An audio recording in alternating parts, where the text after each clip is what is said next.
Hello, I'm Victoria Pirro for Profiles. We're here this week with Catherine Hedge. She's directing a multimedia experimental project being created here on campus. Catherine, thanks for joining us. Hi, it's great to be here. What is the title of this piece? It's subtitled For Eyes and Ears, or What You Can Do in 1 Week, and the official title of it is a multimedia experimental project for the theater. You manipulated the elements of form and content to create this overall effect. How did you do that? What we ended up doing is going with 4 general themes. The first one is the basically beautiful environments, very serene settings, a lot of landscapes. Then we move from that, and this is a big contrast, into the urban setting, and it's pretty depressing. We show a lot of things that occur in urban settings, such as violence, drugs, the fast-paced mode that people get into that live in larger cities.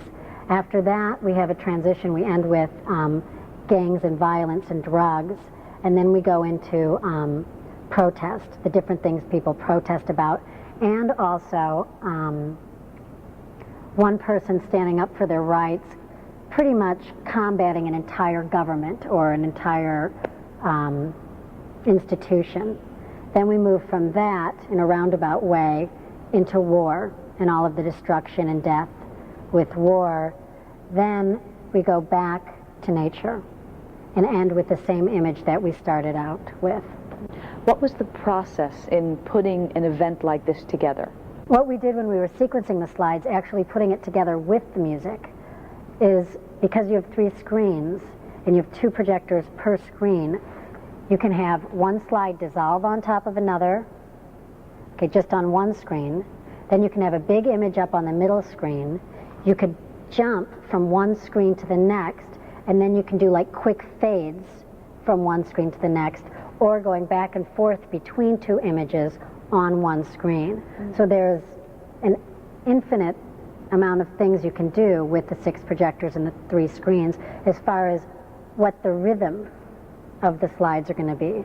So if we're doing, for example, serene landscapes, I don't want to throw those at the audience really fast. I may want to sit on an Ansel Adams picture for 20 seconds. When we're getting into the war and the protest, we can assault the audience with those images because it's an assaultive subject matter. Catherine, thanks so much for joining us, and the best of luck with the piece. And thanks for having me. We'll see you next week to meet another interesting person on Profiles, and it's back to Lisa and RT in the studio.